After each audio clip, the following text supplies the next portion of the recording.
Hello, everybody. Welcome back to the NBA Front Office Show. I'm Trevor Lane. You can find me on Twitter at Trevor_Lane, joined by Keith Smith. Find him at Keith Smith NBA. A lot going on in the world of professional basketball. And I guess, Keith, we might as well start with the guy at the top, Giannis Antetokounmpo. Maybe not a buck for his entire future? Yeah, we'll have to see what that ultimately looks like. He did not say he wants to leave Milwaukee, that he wants to play anywhere else or anything like that, but he left the door open a little bit. He kind of said, this is home for now. I wanted to bring this city a title. I did that. His agent then added a little bit more color to it, basically saying, hey, this guy's 26. He's won an MVP. He has won an NBA championship. He's kind of achieved everything you want. So the challenge now is to try and repeat. And then after that, what comes next? And he very openly said, you have to manufacture challenges, which is something we've heard over and over and over again with the game's best players in the history of the game is, yeah, so sometimes they invent things. Yeah, exactly. Yeah, Michael Jordan. I took that personally.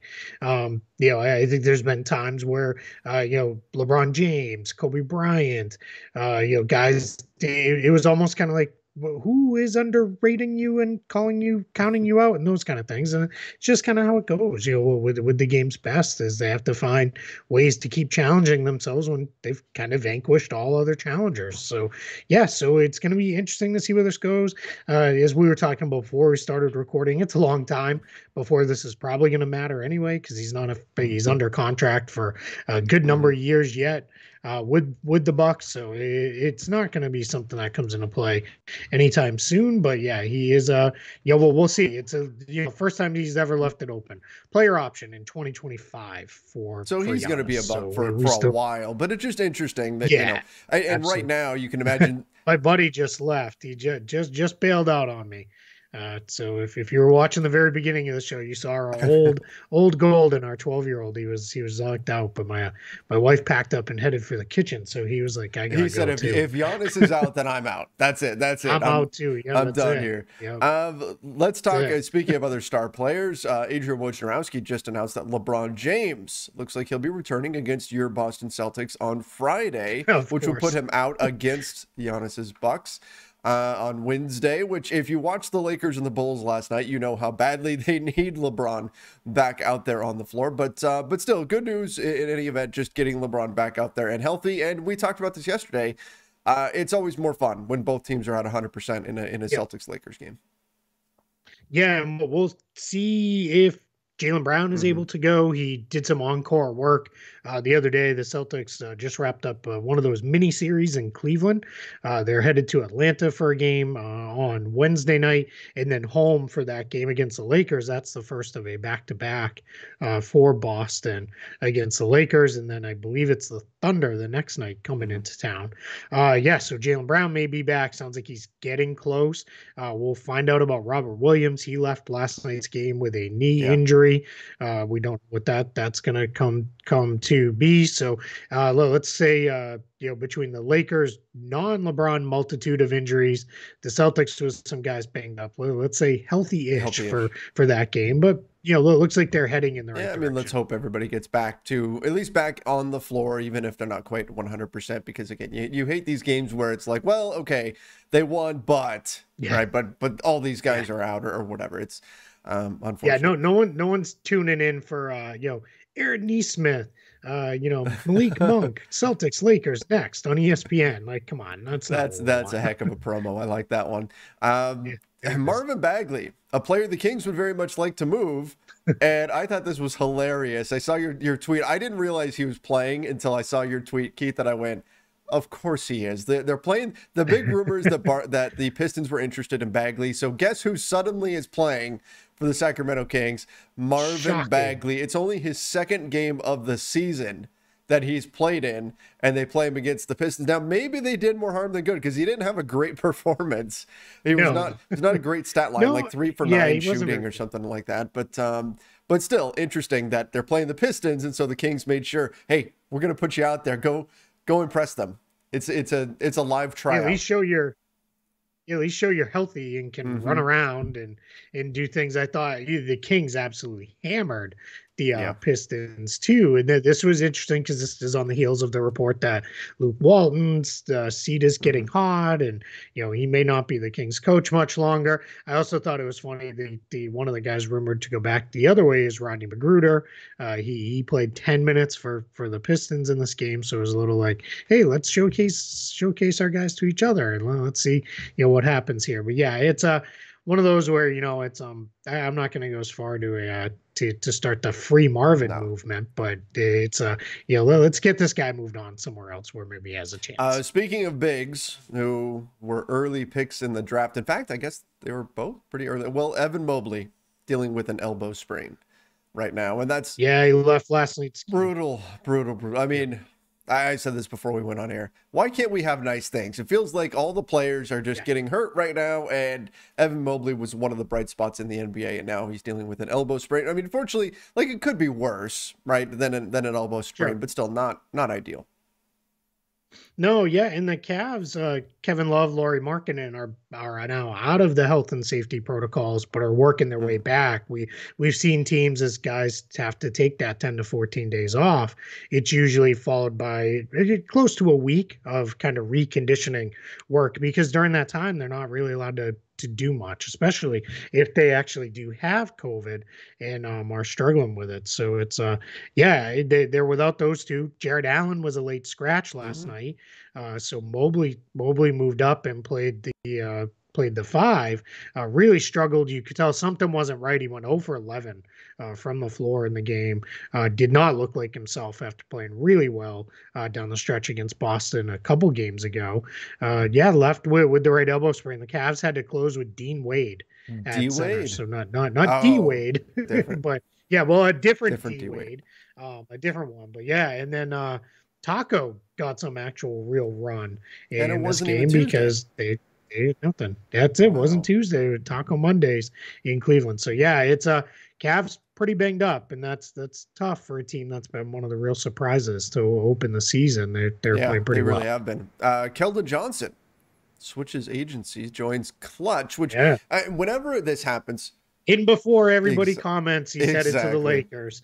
I got it before you guys did. So whenever this happens, whenever we see a player join Clutch Sports, the incumbent team's fans tend to react negatively, right? That's Yes. what we typically see happen. So I would expect the same out of San Antonio Spurs fans. But Keldon Johnson does join Clutch, and he's been pretty good. I mean, he's just been a very steady, very solid player for the Spurs, and we'll see what this means for his future. If this changes his trajectory at all, I don't know, but interesting to note regardless.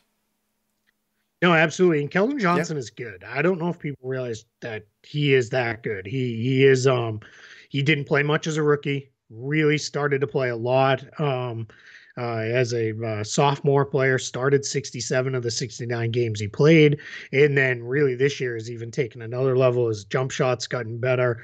He's good. So this is interesting. Anytime a guy does this before they're hitting a negotiating period, you always wonder well, what that could mean. And the Spurs have done a pretty good job inking their young players to contract extensions and new deals, just specifically with DeJounte Yeah. Murray, Derek White in recent years, Jakob Pertl, another guy that they got re-signed there. So we'll see what this means for Johnson and his future in San And Antonio. I don't think this is Simmons siren necessary. Like, I don't think it's quite No. that level, but the 76ers have resumed fining Ben Simmons for not being a part of the team, not going on a recent road trip as well.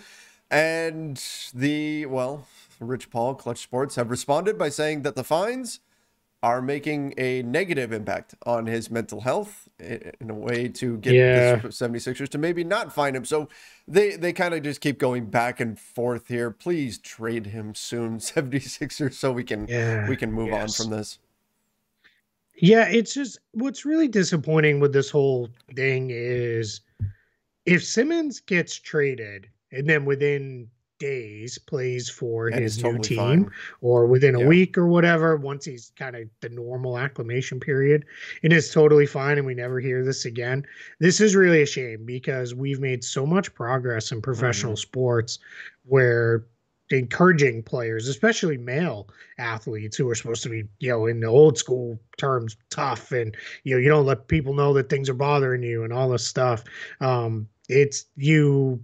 We've made so much progress on talking about mental health and the challenges that come with that and those kind of things. And here it is, if this is any kind of Mhm. ploy, bad on them. Now, if it's true, they've got to get this worked Yeah. out, because then this isn't good for, I mean, it's not good regardless for anybody involved here. But yeah, it's really silly. And what this fine came out of was Simmons refused to go and travel with the team on a Right. road trip. So that's why they're back to finding him yet again, because I mean, that no one's saying you got to play, but you can't just say I'm not going like that. That's not how that works. Like, that's got to get Yeah, I sorted was through. surprised if you saw Calvin Ridley with the Atlanta Falcons. He stepped away from football mid-season, stepped away and Yeah. cited mental health concerns and said he needs to get his mental health in order and all of that kind of stuff.